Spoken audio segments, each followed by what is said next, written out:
아멘. 아멘.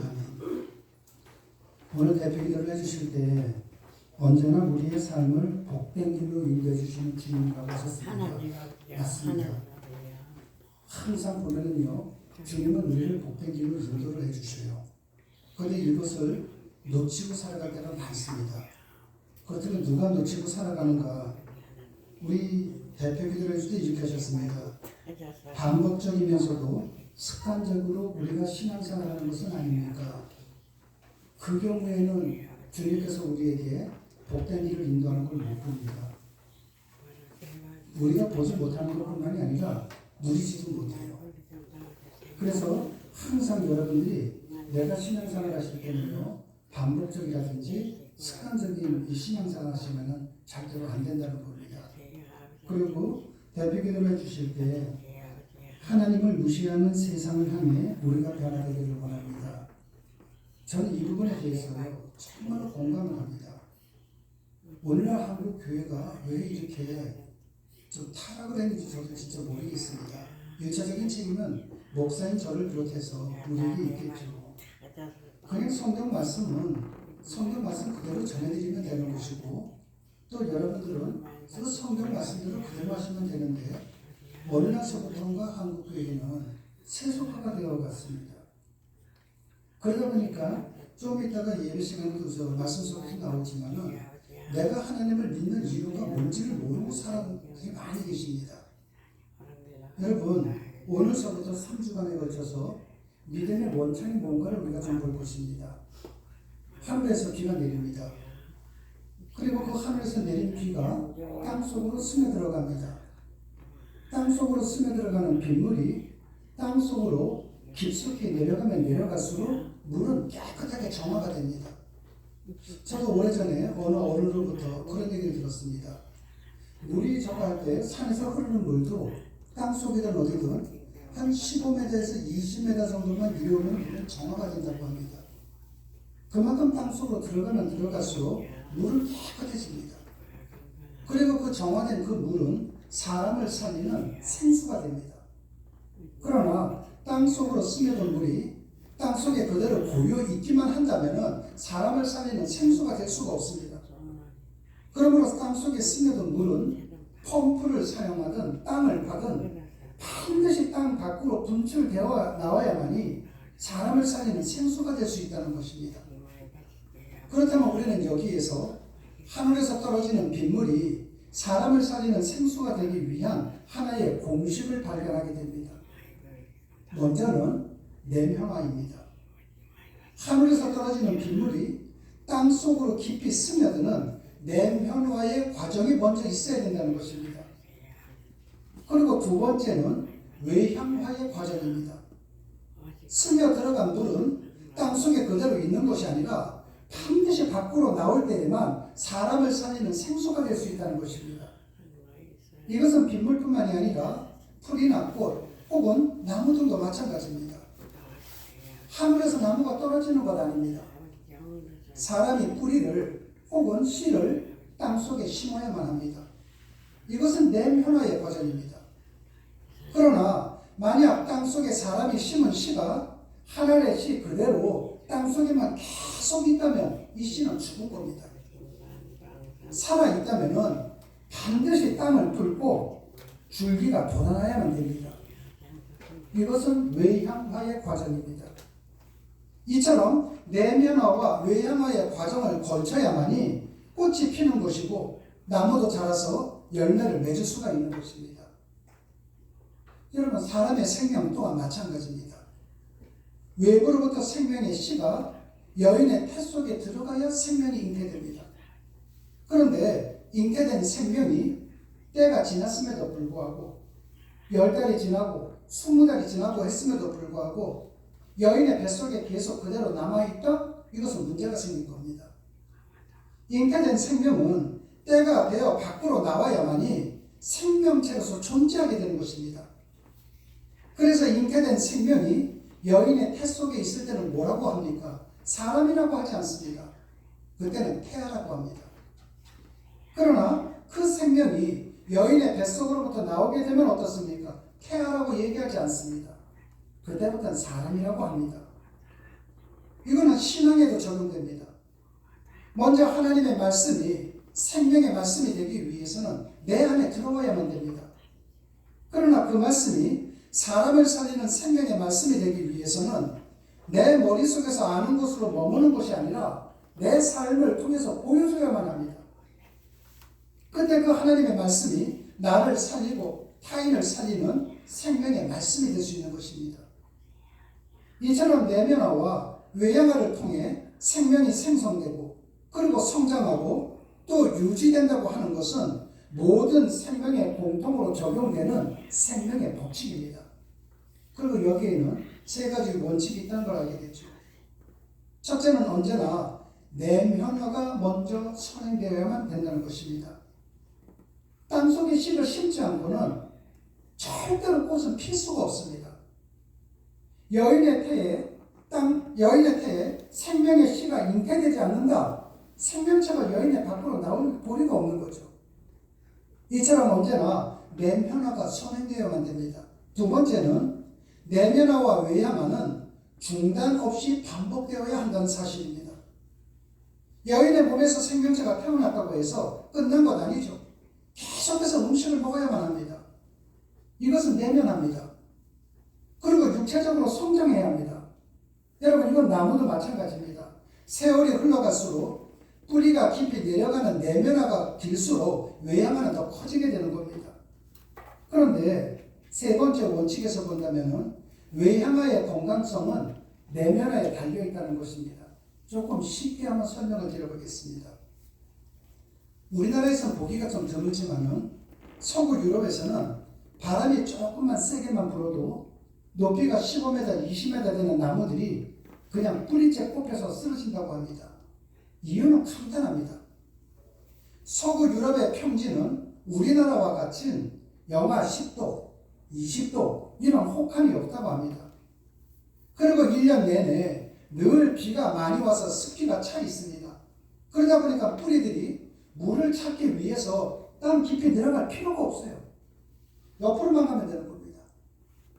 그 뿌리가 약한 거죠. 뿌리가 약하다 보니까 어떻습니까? 뿌리는 약한데 높이는 15m, 20m?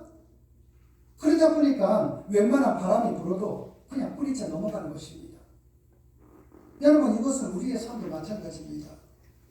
사람들은 힘들 때에는 시키지 않아도 하나님 앞에 기도합니다. 어려울 때 하나님 앞에 다 기도합니다. 내가 만약에 어떤 치명적인 병에 걸렸다? 하나님 앞에 다 기도합니다. 그런데 내 삶 속에 어떤 어려움이 없다? 하나님 앞에 기도 안 합니다. 많은 사람들이. 그러다 보니까 신앙의 뿌리가 어떻습니까? 옆으로만 퍼지는 겁니다. 옆으로만. 그러다가 무슨 일이 생겼다? 그러면 어떻게 됩니까? 내 삶 속에 시련의 바람이 조금 불었다? 고난의 바람이 불었다? 머릿속에서 하나님 떠나고 내 몸은 교회를 떠나고 이렇게 되는 것이죠. 그러다 보니까 내 삶 속에 어려움이 있다는 것은 뭐를 뜻하는 것입니까? 그걸 모든 걸 부정적으로 볼 필요는 없습니다. 내 삶 속에 약간의 어려움이 있다는 것은 내 신앙의 뿌리가 깊이 내려가게 된다는 것입니다. 이번에 미국에 허리케인이라는 바람이 불지 않았습니까? 많은 사람들이 피해를 봤습니다. 사람들은 이렇게 얘기할 수 있습니다. 아니, 그 태풍 같은 것이 없으면 참 좋겠다. 그러나 여러분, 태풍이 없으면 어떻게 되겠습니까? 바다의 온도가 상승돼서 올라갑니다. 계속 올라가다 보면은 대기권이라는 데를 보면은 여러 층들이 있습니다. 그 중에 날씨를 주관하는 건 성층권이라고 얘기하는데 부딪히다 보면은 더 이상 올라가지를 못해요. 더운 바람이. 계속 수직으로 상승했다가 부딪히게 되고 모이게 되면 움직이기 시작합니다. 바람이 뭡니까? 공기의 이동을 바람이라고 합니다. 그러면은 이것이 계속 움직이다가 세력이 커지면 태풍이 되거든요. 여러분들도 어항을 길러보신 분들이나 어항을 보신 분들은 아실 겁니다. 열대어를 기를 때 그 안에다가 기포 발생기를 넣지 않습니까? 산소를 공급해 주는 거죠. 태풍이 한번 몰아닥칠 때에 사람들에게 피해를 주지만은 그 바닷속을 정화를 시켜주고 기포 발생 현상을 일으켜줍니다. 만약에 바다가 죽었다, 사람들도 죽습니다. 그러다 보니까 태풍이라는 것이 사람에게 어느 정도 피해를 주지만은 없어서는 안 될 거거든요. 기독교인들도 마찬가지입니다. 나에게 어떤 상황이 주어지든 그 상황에서 벗어나는 것이 아니라 그 상황에 적응할 수 있는 자들이 되셔야만 됩니다. 그 상황에 패배해서는 안 된다는 것이죠. 이처럼 신앙생활에도 영적 생활에도 내면화와 외향화의 법칙은 그대로 적용된다는 것입니다. 무엇보다도 먼저 내게 임하시는 하나님의 은총을, 말씀의 은혜를, 성령님의 조명을 내 심령 속에 깊이 새기는 내면화의 과정이 반드시 선행되지 않으면 안 된다는 것입니다. 그리스도인이 이 내면화의 과정이 없이 내가 주님의 말씀대로 살겠다? 주님의 은혜 속에서 살겠다? 이 말은 씨를 심지도 않고 꽃을 거두겠다는 것과 똑같습니다. 제가 종종 얘기 드리는 거 있죠. 여러분 부모님들이 어떤 형태로 하든 여러분들이 생명의 말씀을 받아들이고 하나님의 은총을 받아들이는 것은 여러분에게 종착역이 되는 것이 아닙니다. 부모님들에게는 중간지척지입니다. 중간지척지가 되기 때문에 여러분을 통해서 자녀들에게 복이 들어가야 되는 거예요. 그래서 하나님께서 아브라함에게도 뭐라고 얘기하셨습니까? 뿌리 근처를 써서 너는 복의 근원이다. 내가 너한테 복을 주는 것이 아니라 네 자식들에게 복 줄 거야.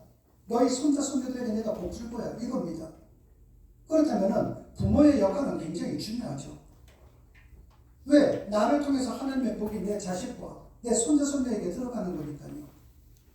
그런데 부모인 내가 하나님의 생명의 말씀을 멀리합니다. 성령님의 인도하심에 무관심합니다. 그리고 난 다음에 내 자식들이 좀 잘 됐으면 좋겠어. 이 마음을 갖는다면은 씨를 뿌리지도 않고 꽃을 기다리는 사람과 똑같다는 것입니다. 어디에도 그런 법칙은 없습니다. 여러분, 주님에게 받은 은혜를 내 머릿속에 간직만 하고 있다? 그래도 안 됩니다. 신앙은 머릿속에 있는 지식이 아니거든요.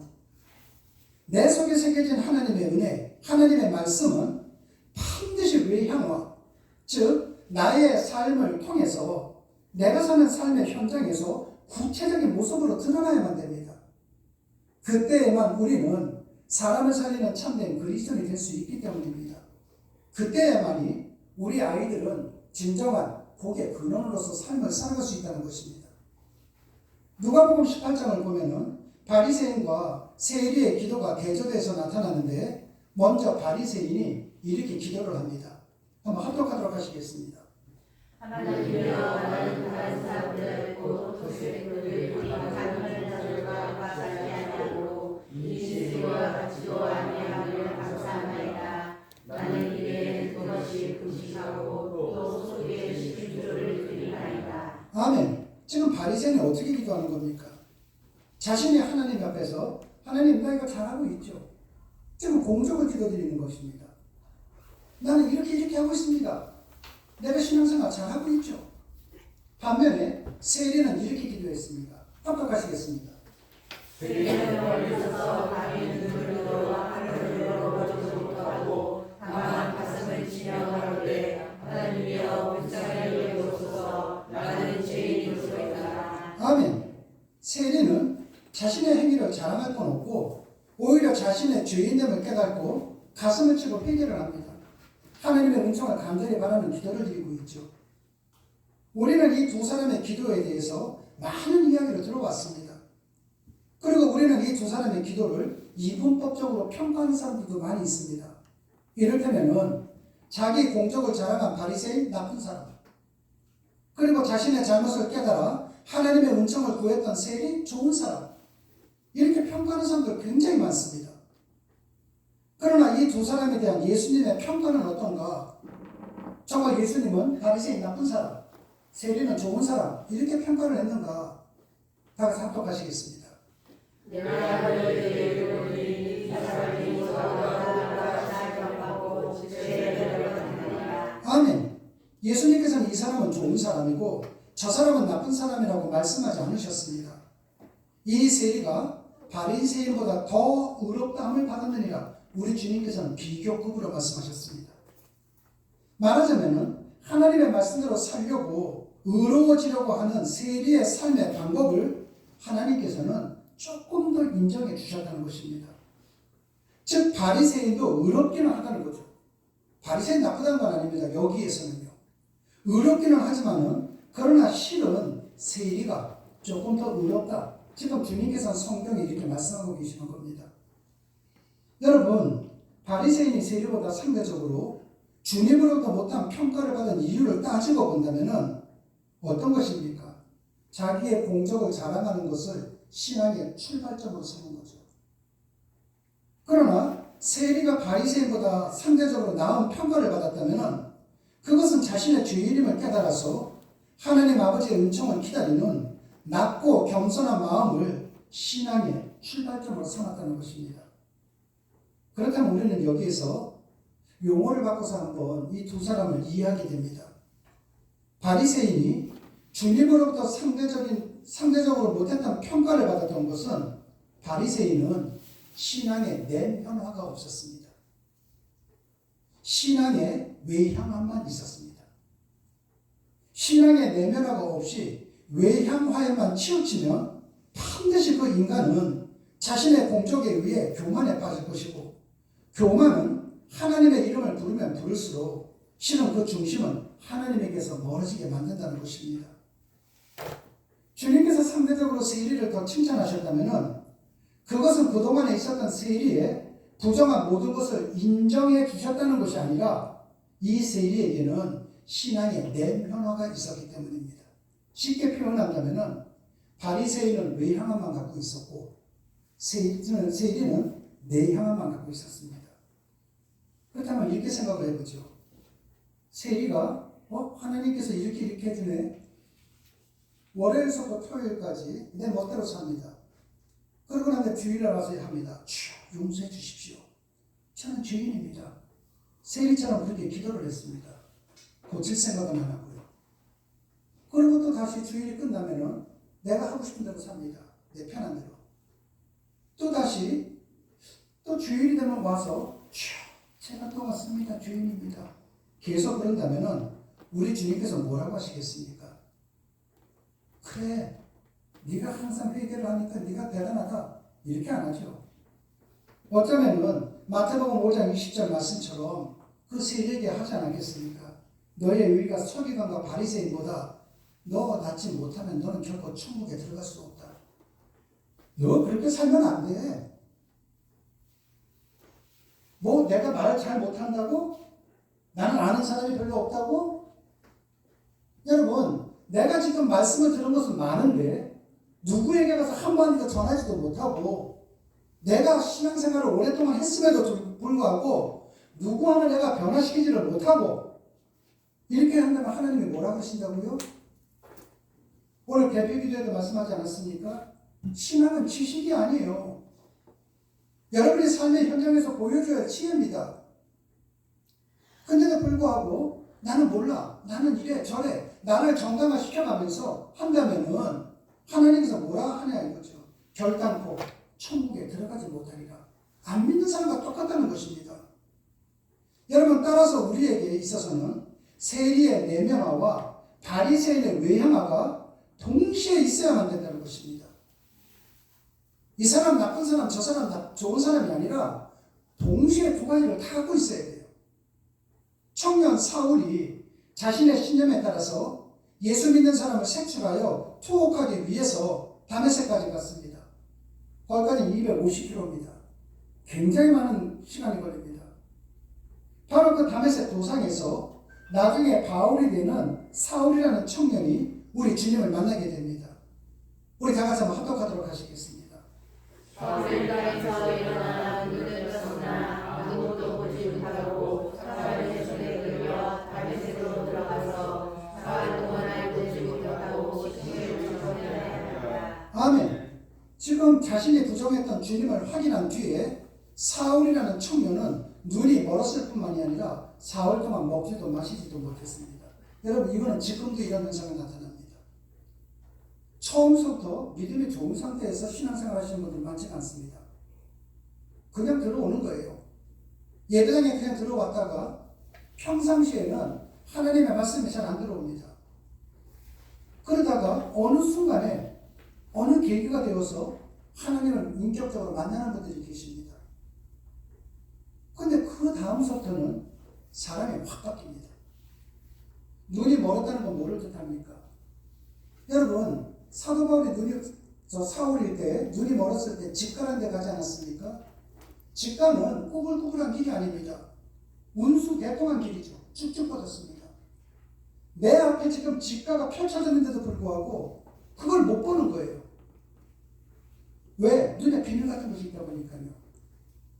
혹시 여러분들 가운데 내가 지금 하나님을 믿고 있음에도 불구하고 나는 잘 모르겠어 한다면 그분은 지금 눈에 비늘 같은 것이 있는 겁니다.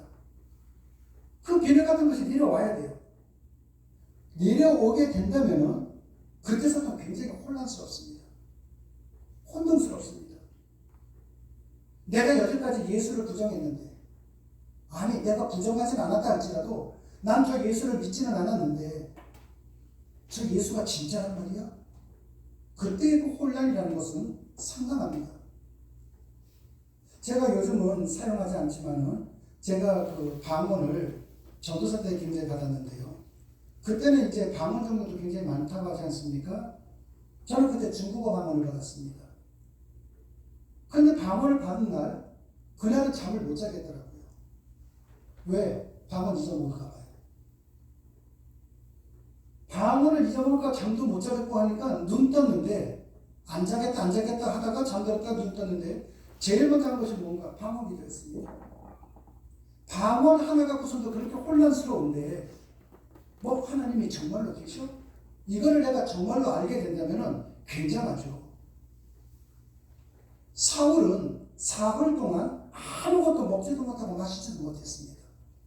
그렇다면 그 사흘의 의미가 무엇이겠습니까? 그 사흘이야말로 자신에게 임한 그리스도의 빛, 주님의 은혜, 자신을 불러주신 주님의 부르심, 그 주님의 은총을 자신의 심령 속에 되새기는 내면화의 기간이라는 것을 알게 됩니다. 그리고 그 사흘이 지난 뒤에 무슨 일이 있었는가 합독하도록 하시겠습니다. 즉시 사흘을 위해서 우리가 것이 오르죠. 자신이 보게 되지만 명령한 세를 받고 미주의 몸에 강건하였습니다. 아멘. 여러분들 가운데서도 초등학교 다니실 때, 그때는 국민학교죠. 그때 일기 쓰지 않았습니까? 근데 일기를 쓸 때 매일같이 쓰신 분들도 분명히 계실 거예요. 근데 대부분의 일기를 어떻게 씁니까? 개학 며칠 남겨놓고 씁니다. 그러면 이제 친구들하고 정보 교환하죠. 몇 월 며칠 날은 날씨가 어땠냐. 그러면 이제 뭐 체크도 합니다. 그런데 그 날씨만 문제가 아니라 한 달치를 내내 쓰려면 어떻게 써야 됩니까? 제가 최근에 일기를 썼던 초등학교 그 어린이의 그 일기장을 한번 이렇게 갖고 와봤습니다. 아침으로 등갈비찜을 먹었다. 맛있다.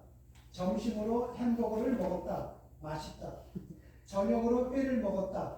맛있다. 여러분, 초등학교 때 하면요. 아침에 해가 떴습니다. 양치질 했습니다. 아침밥 먹었습니다. 점심 먹었습니다. 저녁 먹었습니다. 저녁에 뭐 먹었습니다. 먹는 것밖에 없죠. 근데 아이들이 왜 이거 썼다고 생각하십니까? 일기장에 한 줄이라도 더 써야 되잖아요. 제가 이 자료를 찾는데 어떤 어린이는 그렇게 썼더라고요. 그거 보니까 선생님, 남의 사생활에 관계하지 마세요. 이렇게 그렇게 쓴 어린이도 있더라고요. 왜 이렇게 하는지 모르겠다 하면서요. 또 어떤 어린이는요, 그렇게 쓴 아이도 있었습니다. 선생님, 엄마한테 걸리면 저 작살나요. 이 이야기 일기에 있는 내용은 절대로 비밀로 해주세요. 요즘 애들 보니까요, 굉장해요. 그래도 제일 많은 게 먹었답니다. 그렇다면 여러분, 생각을 해보십시오. 사울이 성경에 먹었다를 왜 썼다고 생각하십니까? 성경에 한 줄을 더 넣기 위해서요?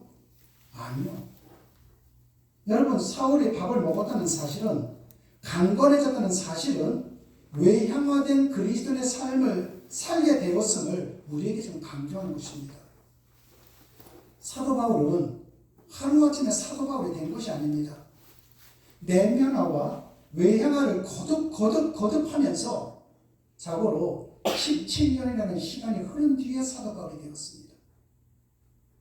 여러분도 마찬가지입니다. 여러분들이 지금 몇 년을 하셨던 그 사람마다 다 기간은 달라요.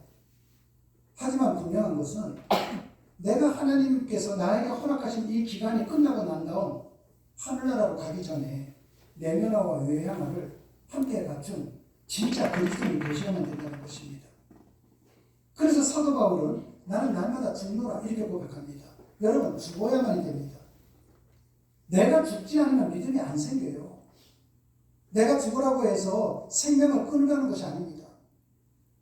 내가 어떤 일을 하든 하나님의 일보다도 내 것을 먼저 해야겠다 이 생각을 죽이라는 것입니다. 하나님을 먼저 생각하는 삶을 살라는 거예요. 그것이 바로 날마다 죽으라는 것입니다. 그런가 하면은 고린도전서 11장 1절을 통해서 이렇게 이야기했습니다. 합독하도록 하시겠습니다. 내가 기도를 본받는 자들과 같이 너희는 나를 본받는 자라. 아멘. 여러분, 이것은 너희들 다 본받아야 돼. 그 교만한 마음을 이야기하는 것이 아닙니다. 내가 가지고 있는 내면화와 외향화, 너희들도 그런 신앙인이 되어야 돼. 이걸 얘기하는 거예요. 그렇다면 사랑하는 성도 여러분, 여러분은 왜 교회를 다니십니까?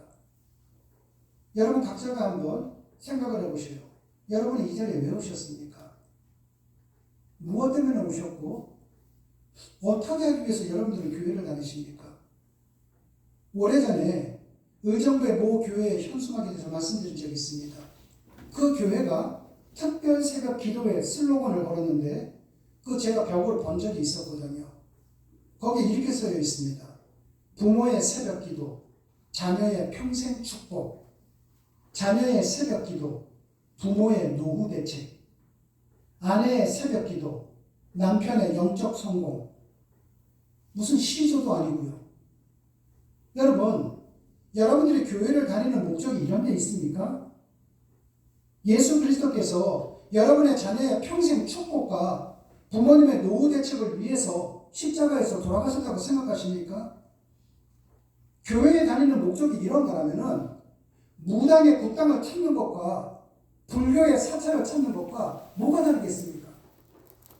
만약 그렇다면 우리가 굳이 교회에 다닐 필요가 있겠습니까? 경우에 따라서는 무당이 하는 굿당도 가고 불교의 사찰에 가서 좀 그 부적도 좀 갖고 오고 이러면 되는 것 아니겠습니까? 여러분, 두 번째입니다. 여러분에게 있어서 믿음은 뭡니까? 주일이 되면 교회에 나오고 예배 시간에 헌금하고 돌아가면서 봉사에 참여하고, 여러분 이것이 여러분의 믿음이라고 생각하십니까? 이것도 굉장히 귀한 일입니다. 그러나 한 사람의 믿음의 참된 여부는 종교 행위에 의해서 판가름이 나는 것이 아닙니다. 여러분들 가운데 무당이 굿하는데 아마 보신 분이나 이야기 들어보신 분들 계실 것입니다. 한국에서 유명한 무당을 찾아가서 굿을 하려면 수천만 원 든다고 합니다. 절대로 굿은 한 번 안 해요. 3번 해야 됩니다. 뿐만 아니라 그 사람들 무당이 굿할 때 모습 보십시오. 시간이 끝날 때까지 손을 비비면서 얼마나 열정적인지 모릅니다. 그런데 우리가 그들을 가르쳐서 뭐라고 얘기합니까? 믿음 좋다고 얘기 안 하죠. 그 굿을 하는 무당에게 수천만 원 주고 밤새도록 손을 비벼가면서 비나이다 비나이다 해도 우리는 그들에게 믿음 좋다고 얘기하지 않습니다. 미신이라고 얘기합니다. 여러분, 그 이유가 뭔 줄 아십니까? 그들이 믿는 대상이 누구예요? 고작 죽은 돼지머리잖아요. 돼지머리나 좋아하는 잡신들 아닙니까? 이처럼 우리의 믿음의 참된 여부는 우리가 믿는 믿음의 대상에 의해서 판가름 난다는 것입니다. 그러므로 내가 내 믿음의 대상을 잘못 알거나 내 믿음의 대상을 잘못 선택한다면 내 믿음의 행위가 아무리 열성적이라도 그 믿음의 참된 믿음, 성경에서 말하는 믿음은 될 수가 없다는 것입니다. 내가 잘했기 때문에 믿음이 아니라 내가 믿는 하나님 때문에 이것은 미신이 아니라 믿음이 된다는 거예요. 세 번째로요. 여러분은 예수님을 영접하고 난 다음에 얼마나 삶이 새로워졌습니까? 만약에 여러분들이 예수님을 믿기 전에 믿고 난 이유하고 비교할 때 나는 처음하고 지금하고 변하지 않았어. 만약에 이렇게 한다면 그 이유가 뭐라고 생각하십니까? 교만이죠. 그거는요. 그건 게으름입니다. 그건 나태함입니다. 이제 한번 질문으로 되돌아가 보겠습니다. 우리는 왜 교회에 다닙니까?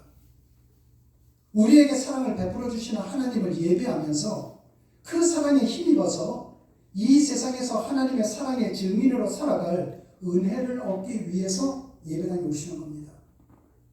이것이 반복되어 쌓이는 연륜으로 우리는 하나님의 믿음의 작품이 되는 것이거든요. 여러분, 종교는요, 도덕과 윤리가 아니에요. 내가 예수님을 믿으니까 도덕, 윤리를 지켜야지. 도덕과 윤리를 지키면 저 사람 믿음 좋아? 이거 아닙니다. 믿는 자들은 도덕적으로 살고 윤리적으로 살게 되어 있습니다. 그건 하나의 수단이죠. 목적은 아니라는 것입니다. 두 번째로 우리에게 믿음은 무엇인가? 우리의 믿음의 대상은 좀 전에 말씀드렸던 것처럼 죽은 돼지 머리를 좋아하는 그러한 잡신이 아니라 당신 자신을 십자가의 제물로 내어놓으시고 우리에게 먼저 첫사랑을 베풀어 주신 은혜와 사랑의 하나님이십니다. 그 하나님에게 바르게 응답하는 삶을 사는 것, 이것이 믿음입니다. 마지막 질문입니다. 내가 주님을 믿는다고 하면서도 왜 나는 새로워지지 않았는가? 내가 하나님이 되었기 때문입니다. 쉽게 표현하면 이런 뜻입니다. 이렇게 해야 됩니다. 할 때에 그 말에 그냥 하나님 말씀 앞에서는 순종하시면 됩니다. 그런데 남들도 다 그러는데 한 번밖에 없는 인생, 재미는 좀 있게 살아야 될 거 아닙니까? 어떤 자기의 그런 얘기를 한다면 그 사람이 하나님 자리에 올라간 거죠. 한마디로 얘기해서 교만에 빠진 것입니다.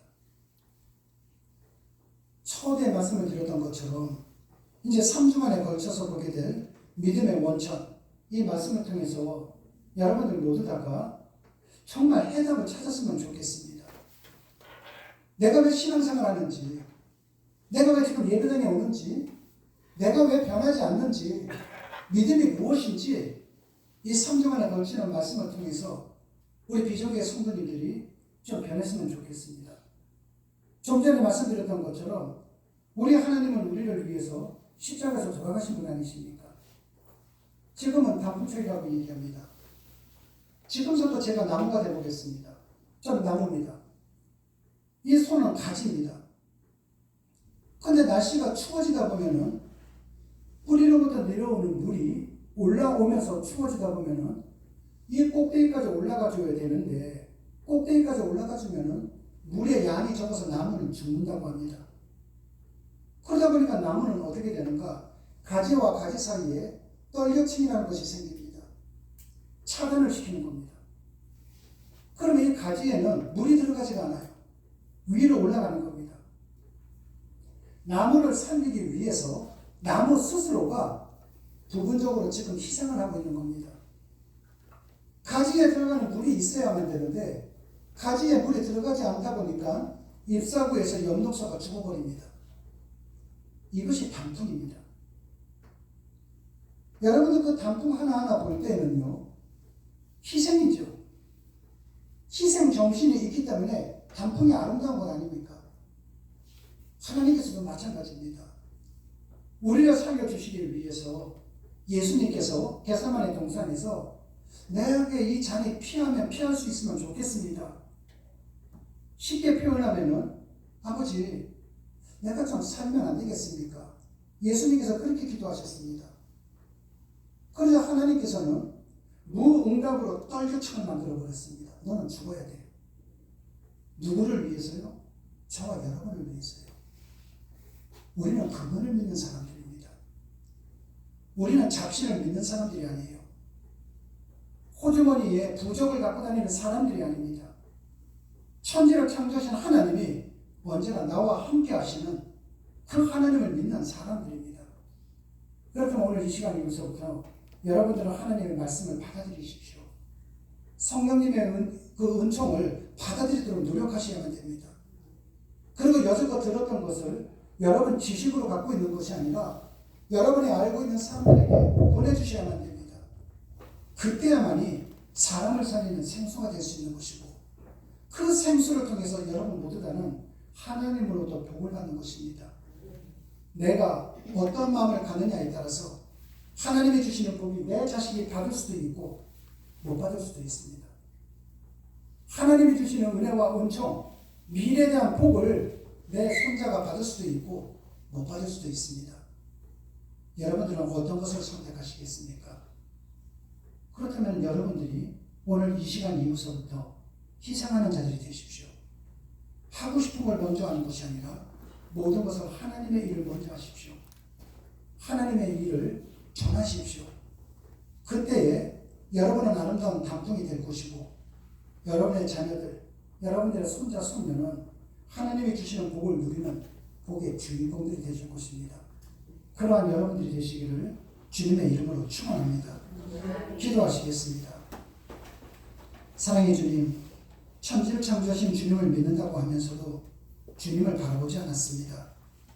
천지를 창조하신 주님을 믿는다고 하면서도 한 주간 내내 주님을 생각해 보지도 않았습니다. 유한하기 짝이 없는 제 자신의 능력만을 보고 살아왔을 뿐입니다. 하나님 아버지, 이제 나의 믿음 없음을 회개드리오며 나의 눈을 들어 주님을 바라봅니다.